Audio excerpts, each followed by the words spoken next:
So we're moving on now to our hurdles session, and we will be looking at various hurdles in the Indian e-commerce, which negatively impact the growth of the Indian e-commerce sector and limit its ability to scale. Now, I would like to call upon our first speaker, Mr. Manoj Chandra, the founder and CEO of All School Staff. Sir, if you are here, can you please make your way up? And Manoj Chandra is India's first, or sorry, allschoolstuff.com is India's first one-stop shop for all school and learning needs. Prior to founding All School Stuff, he headed the marketing and customer services function with Bata. Welcome, sir. It's a pleasure to have you here. Our second panelist is Manu Jain, the co-founder and MD of Jabong. So everyone knows Jabong, but under Manu's tight supervision, Jabong.com has seen tremendous growth in a short span of time. And he has played an instrumental role in accelerating the growth of this brand by overseeing all marketing activities and initiatives at Jabong. Manoj, please make your way up, and we welcome you here. Is Manoj here? He's on his way. So that was about him. When he comes up, I'll have him come up onto the panel. Our third panelist is Vivek Mathur, the CEO of Giftees. Sir, if you're here, please make your way up. Thank you. Giftees Technologies Private Limited is an online retail startup focusing on the lifestyle gifting segment, which will launch in early 2013, so early this year. And prior to that, he was vice president of corporate planning and e-commerce at Shoppers Stop, where he was responsible for setting up and running Shoppers Stop's online channel, www.shopperstop.com. Welcome, sir. It's great to have you here. Our next speaker, ladies and gentlemen, is Mr. Jitinder Joshi, the director of MartJack. Sir, if you can please make your way up onto the panel. All right, Mr. Joshi is an e-commerce and marketing professional with over 15 years of extensive experience in Indian retail and e-tail, working at Gitanjali and eBay previous to this. He's currently working with Reasoning Global e-applications and as a multi-channel platform called MartJack, which enables retailers like Videocon, Godrej, Datamas, Nakshatra, and many more in India, US, and the UK as well. Welcome, Mr. Joshi. It's great to have you on our panel. And our next panelist is Mr. Keshav Diora. I think he is on Chalo or Chowpatty phone video. Sir, are you in the audience right now? No, he's not. Okay. All right. So I will now introduce you to the moderator. Our moderator for this session is K. Vetiswaran, the founder and CEO of India Plaza. Sir, if you can please make... Oh, Manoj Chandra, you are here, so I had already... Oh, Manu Jain. Okay, Manu Jain, sorry, I had introduced you. Welcome, Manu from Jabong.com. Okay, and sir is the founder and CEO of India Plaza? Right, okay, great. So he's also known as the father of e-commerce in India, and he's a serial entrepreneur in the Indian retail industry and an internet industry veteran who pioneered the e-commerce industry in India when he co-founded India's first internet retail company, www.fatmart.com in '99. I will now hand over the session to you, sir, and oh, Manoj Chandra is here. Manoj Kumar is here. All right, sorry. Okay, Manoj Kumar, can you please make your way up onto the dais? I unfortunately don't have the intro, so I'll let you introduce yourself when it's your turn. So please welcome both our moderator and Manoj Kumar. I'll hand the session over to you now, sir.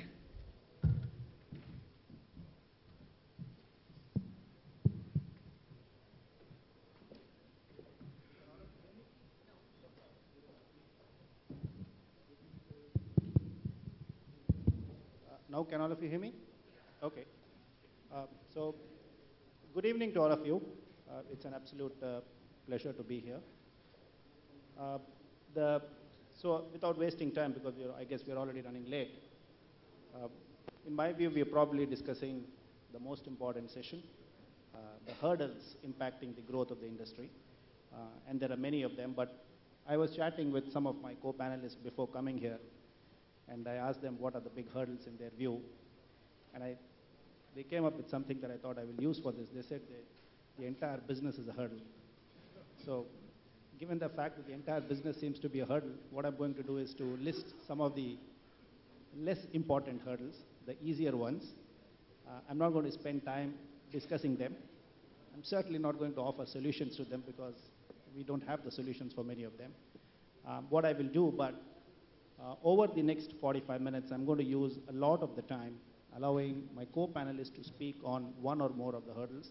I'm going to focus more on allowing you people to ask more questions of them so that we get some value out of the session.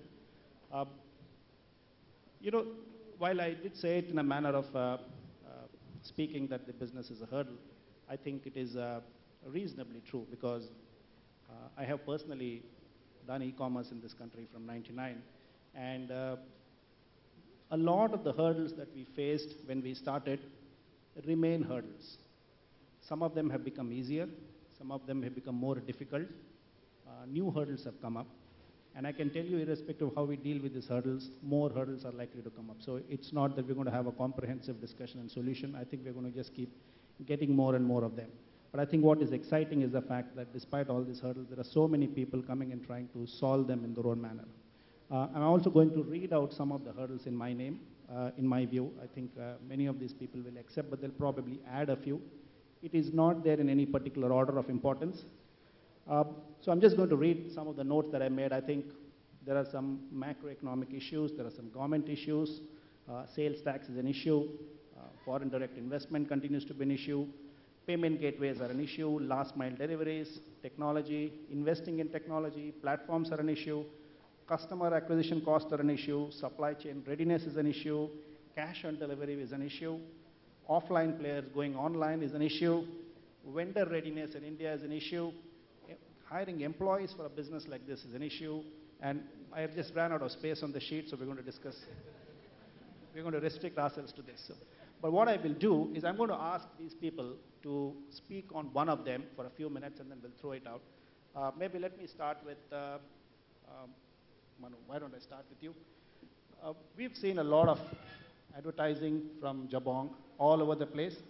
So I'm going to ask you to just let us know what is your view on the high customer acquisition cost, which is a huge hurdle, and how do you think is the best way for an e-commerce company to deal with it? What is the smartest way of acquiring customers such that the acquisition costs are, if not low, at least reasonably under control?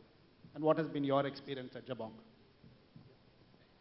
I know. So today, since morning, there have been a couple of sessions when we have talked about high customer acquisition cost. So I view it slightly differently. In my perspective, even a 100 rupee customer acquisition cost can be pretty high. And if you're a startup, whenever you basically start a business, you typically go for paid channels, a lot of paid channels, and you try to acquire traffic on your site. And hence, your customer acquisition cost is typically going to be pretty high. Over a period of time, at least what we have seen at Jabong in last 1 year, 3 or 4 things really help in bringing customer acquisition costs down. One, I think which was also discussed in the Facebook session, is how do you then target your customers in a much better way and try to bring them so that the cost of bringing them to the site is significantly lower. Second, I think overall, a lot of companies nowadays do not distinguish themselves vis-a-vis others. So if I look at many of the e-commerce companies, you just cannot make it what does one company stand for vis-a-vis others. If the positioning is right, there would be a certain set of customers who would come to you and come to you again and again. And because they are coming directly to you, the cost, you won't incur any kind of marketing expense in bringing them back. And hence, over a period of time, with better word of mouth, with more and more direct traffic coming to you, your customer acquisition costs come down. Third, which I think is an extremely important lever, is how do you increase the conversion rate of the site? And there are a lot of ways. You basically need to understand in which what does customer want, both in terms of what are they looking at on the site, what do they want to buy, how do they navigate on the site, and if you are able to drive up customer conversion rate, over a period of time, your customer acquisition cost will come down? Thanks, Manu. Here's a new hurdle. We're supposed to solve all the hurdles in 30 minutes instead of 45. So we'll try and make this shorter and shorter. Jeetu, you've spent time earlier with Jilly selling jewelry online on multiple platforms, including your own. You now work at Marjack, where you actually offer technology solutions. I know one of the challenges that people, especially people wanting to start off an e-commerce company, one of the challenges is, do I go and buy a box software and they cost anywhere between $250,000 to a few $1,000,000? Do I build on my own, or do I go to a third-party existing platform? So given the fact that you've seen all of them, what's your view? What is the smartest way of doing a technology investment? I'm not talking of technology. A technology investment for an e-commerce entrepreneur to start their company. Good afternoon, everybody. See, the biggest problem what we see when we are interacting with retailers or anybody who wants to go online, they themselves are not clear what they want to do. So if you are not clear what you want to do, then what kind of a technology is required for your venture is not very clear.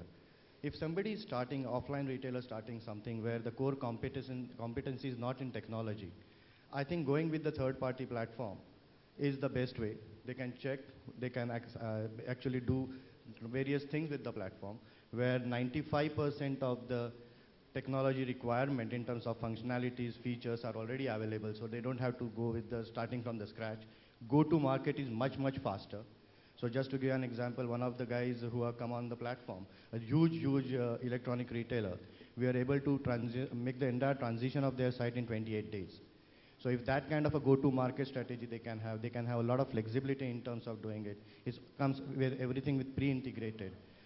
But somebody whose bread and butter is on a pure play technology, they might think of going and investing a lot in out-of-box or in the box technology. They can develop something, and they have something, a period like they want to go live in 8 months' time. That's also an opportunity. But I think offline retailer, who are most of the consumers, merchants what we have, are the offline retailers. I think the third-party platform is the best way to go about it. Okay. Vivek, let me ask you, given that a lot of your experience in e-commerce has been with Shoppers Stop and taking off from where Jeetu just left off, why don't we see more successful implementations of e-commerce by offline retailers? I know offline retailers have websites, but I'm not sure they've been really successful. So what's holding it back? So my personal view is that, I mean, if you look at the top 100 internet retailers in the US, I think about 75, the last time I looked, about 75 of them were really offline retailers who had an online, a reasonably large online presence. And in India, it's quite a different story. I mean, we count ourselves as one of the very few, or rather, I would count Shoppers Stop as one of the very few retailers who has had an online presence for the last few years. And I think the largest hurdle to my mind is the mindset there. And if one looks at the hurdles in the path of the e-commerce industry as a whole, then certainly one can't only focus on the pure plays, because if the offline retailers or the multi-channel retailers are really what drive in a significant manner the growth of the industry, then that's certainly not happening here yet. And I think the changing the mindsets is one of the biggest hurdles that the offline retailers have to overcome over the next, well, the sooner they do it, the better. And I think because, I mean, many of them have great brands, great supply chains, great customer access, but unfortunately, I think they don't have the mindset to leverage all of that and put that across in a compelling manner to the customer. And I think that's really the largest hurdle there. Yeah, I think that's really, I mean, all the other hurdles I think are can be addressed and will be addressed as the industry evolves. But this is one which I think retailers need to be conscious about and address ASAP. Manoj, let me ask you, Manoj Chandra, not Manoj Kumar. Manoj, what has been your experience with payment gateways? I continue to think over the last so many years that I've seen payment gateways, I think they've improved, but there's still reliability is an issue, drop-offs are very high. What has been your experience? Why does it happen? And what do you think is the best way of going forward? Let me add, the reason I ask is, to me, it's a very critical hurdle, because getting customers to a website is expensive. marketing costs are expensive, but here we're talking of a consumer who's actually taken the trouble to add an item to cart, has gone to the payment gateway, willing to pay, and then we allow that consumer to go away. I mean, that's really, really, really sad. So why do you think, what's the challenge here? Well, I think this is the most critical part of a retail business, which is the shopping counter, or the till. And if you look at offline, it's not that there is no dropout in offline. You have a lot of dropout and problems at the till. But in e-commerce, where there is really no human intervention, my past experience in the various ventures in e-commerce that I've seen, I think India as a market is still evolving to understand online payment system.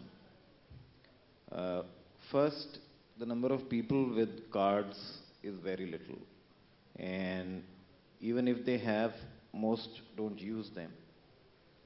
The whole banking industry is today struggling to get debit card activations. We are all aware of that. On top of that, we are getting them to operate in a virtual store where there is no human intervention. And in my experience, what I've been seeing at All School Stuff over the past 1.5 years is a lot of the people who are adopting to online are young consumers. They're first-time consumers. Almost 30% of our customers are first-time online. It's a new category that we have created. They are able to get to the shopping cart, and we see a lot of dropouts happening even at a shopping cart level, which is not because they didn't want to buy, which is because they didn't know what to do after that. And that's where a lot of education is required by both the banking industry and the online industry. And then, of course, there's plethora of payment gateway systems available, online, offline, hybrids, mobile. There's so many things which are happening in that domain today. You can book online, pay offline. A lot of people are developing various things. But I think we still don't have good, secure connectivity in the country, which is primarily the reason for major drop-offs. It's not really what is the problem with the payment gateways, is the secure internet connectivity which is a problem. So it has got to do more with the telecom infrastructure in the country and how it's developing and penetrating and is being maintained.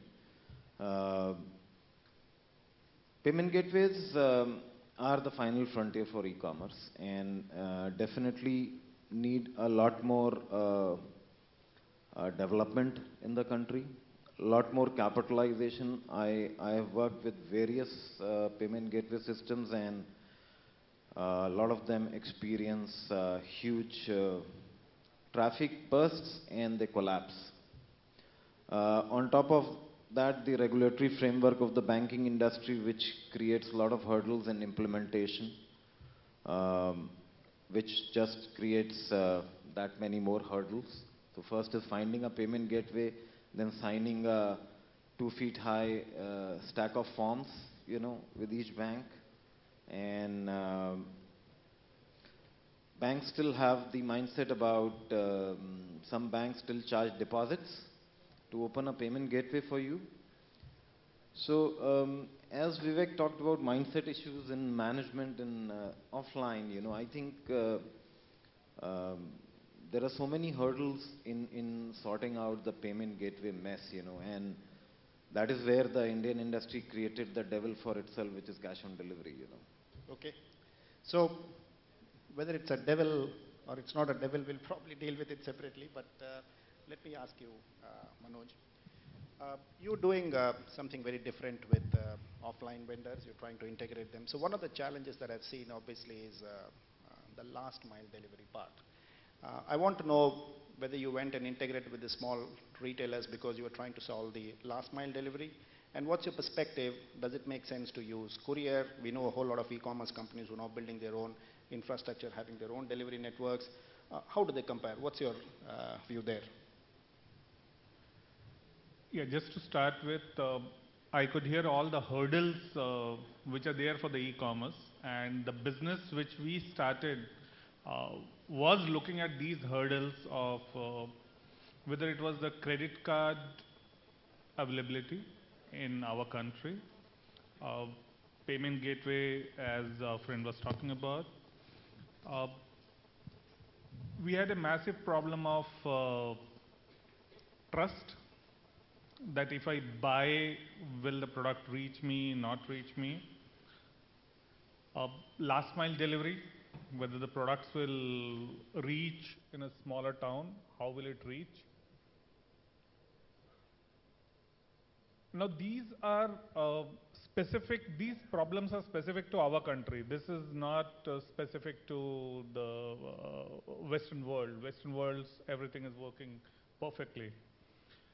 So here, when we looked at a market, the smaller town market where the logistics is a larger problem, and B and C category towns of the country, where they don't get to see range, they can't buy those products which they want.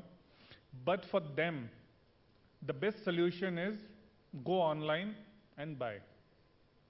Unfortunately, these hurdles, whether it is technology, whether it is payment hurdle, whether it is the delivery hurdle, these are the big problems for them. But the best solution is e-commerce.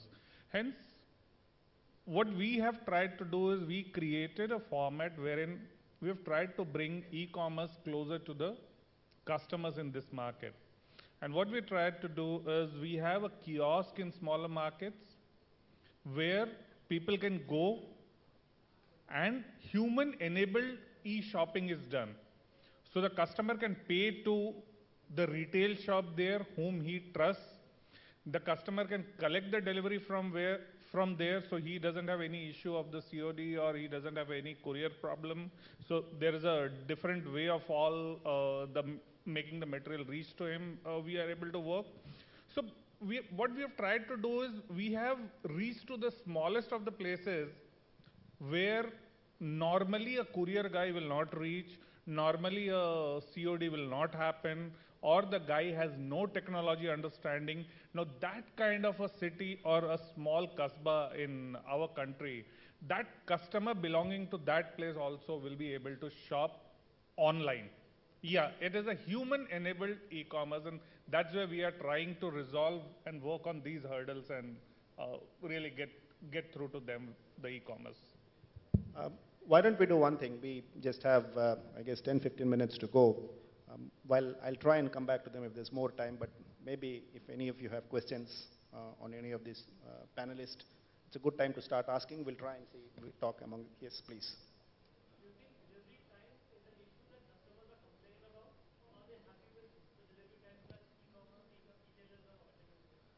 You want anybody specific to answer, or any of you?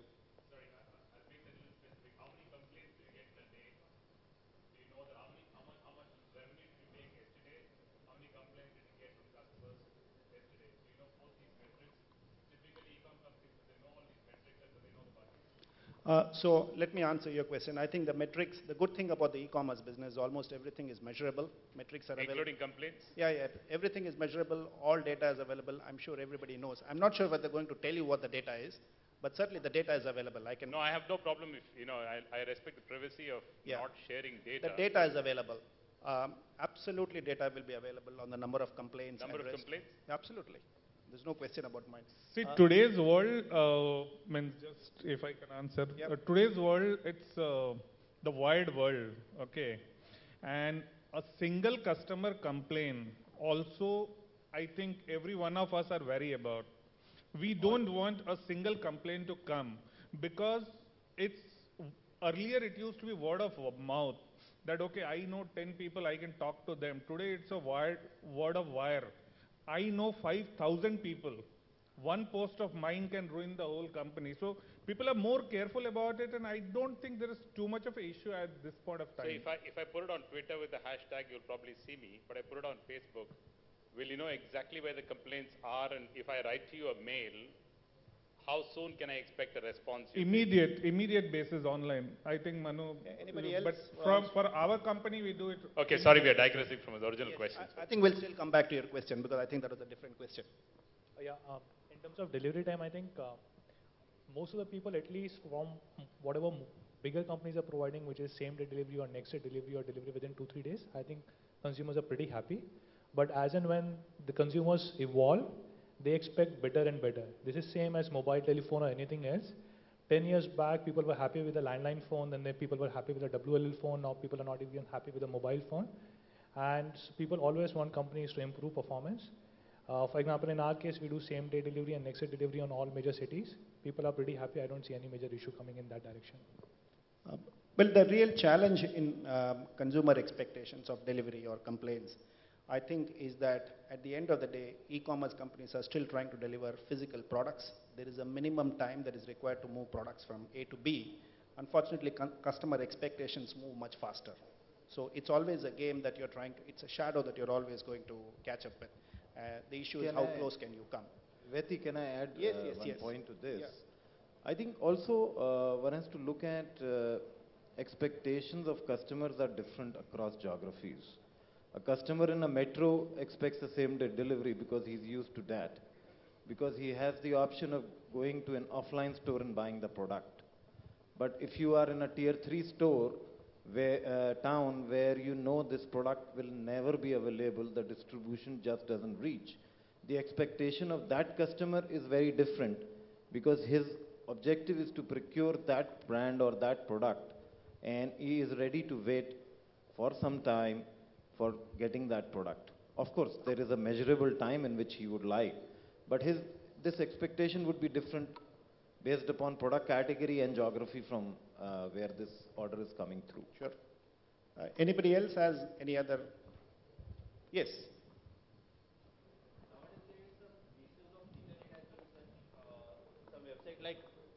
Some website like Mouthchat and all, you can see some misuse of it that, for example, if there is a company doing good business, few other competitors post some opposite comments about that particular company. So how do you think we should tackle all those things? Because it may be going to be a big issue to damage the brand image. You want to try? Any? Vivek, you want to? Yeah. Well, I think this is part of growing up of an industry, you know, and those platforms are ultimately businesses, you know, and they're running on cash. So they create commercial models for them. But consumers use different things. I think easiest is Facebook today, because everybody has a Facebook account. You still have to create an account on a Mouthchat or some of the similar sites which exist. It is up to the brand to understand the genesis of these complaints and understand them. Good thing is that the sector is evolving, and a lot of these sites allow the brands to create accounts and manage as a corporate. So it becomes a good customer channel for you, customer relationship channel. And I think this still will continue to evolve over a period of time, and this will bring better customer relationship management into the ecosystem of e-commerce. Somebody's posted a question there. How do you forecast the lifetime value of a customer? I don't know if it's a recent one or it's an old one, but it is one of the key hurdles that we discussed. He did mention about lifetime value customer. Anybody wants to expand on that? Lifetime value, how do you forecast? So lifetime value for customer is basically number of times the customer is coming into the average profit that the customer is giving to you. So the way to increase the lifetime value for customer is you can do one of the three things. Either you get this customer to come again and again to your site and buy from you, which is to build loyalty, or you basically increase the share of profit that he is giving to you, either by upselling. So you say basically, hey, last time you came to my site, you buy a t-shirt. This time, why don't you buy a jeans along with it? Or try to do something like that. Or you inherently try to increase the profit margin that you have so that the amount of money that you earn per transaction increases. But there's like a very scientific way of calculating lifetime value. Every company can, and I'm sure a lot of companies must be calculating it based on number of times the customer is coming and the average profit that the customer is giving. So I have a view on that which is a little bit different, so I thought I will share it. I think it is very easy to forecast the lifetime value of customer on an Excel sheet. In reality, I think it is almost impossible to really forecast the lifetime value of a customer. The reason I believe it is difficult is, and a lot of e-commerce business models are based on the fact that you spend high amounts of money to acquire a customer, hoping that he or she will come back and transact several times, and the money that you make on future transactions will help you cover the cost of acquisition. There is only one problem with this entire approach. It requires customers to go back to the same site again and again and buy. But the customer has not been told about it. And that's the big problem. Nobody's ever told the customer that I'm acquiring you at a high cost, you need to come back to me again and again. So that customer chooses to go back to another site for the same product or a similar product because somebody is offering a better deal. And that's the reason lifetime value of customer, in my view, is fairly simple to forecast on Excel, almost impossible to run it in a successful manner. That's the big challenge that I think most e-commerce companies face. But like I told you, my view is a little bit different from the normal prevailing view, but I thought I will share it. Any more questions here? I know she's looking at me. Just a continuation to the same question. Yes. The customer acquisition, when we are talking about, there are some subscription model or invitation-based model wherein customers are invited to your site and only those customers which are invited will be entertained. And that's how you give rewards to the invitee. So what is the success of that, and does that work? I don't know, but my personal views, I think it is not very easy to pull those models off, but I'm really not qualified to answer that. We haven't done any subscription models. Anybody here is Vivek, Jitu, Manoj?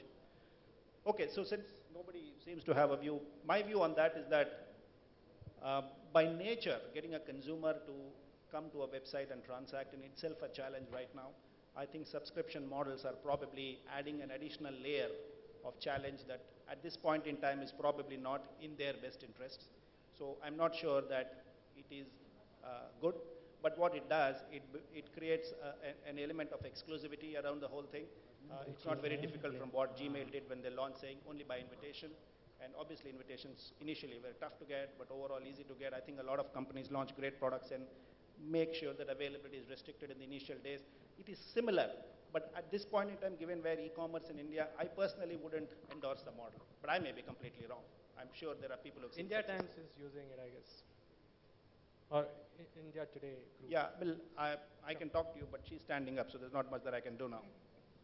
So, yeah, but somebody wants a last question. Okay, last question. Yeah. Your experience with jewelry industry. Yes.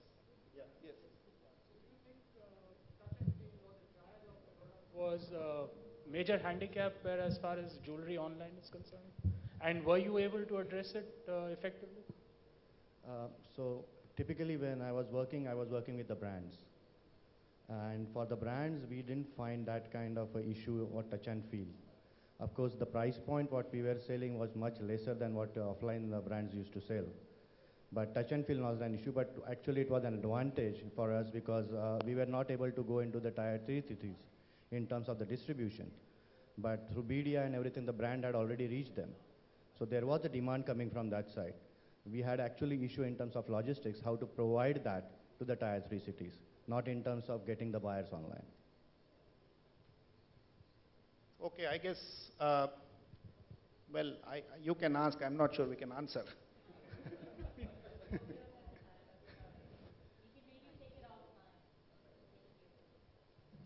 Okay, I'm very sorry for that. I'm so sorry. I hate to be the bad guy or bad girl here, but I've been getting looks from the organizers that we have to wrap up. But thank you so much to our esteemed panel for that very informative discussion. I know people want to keep talking. There is an hour, I think, that they have scheduled post our next session for you to network and ask your questions. There's also Twitter. So a big round of applause. Thank you so much.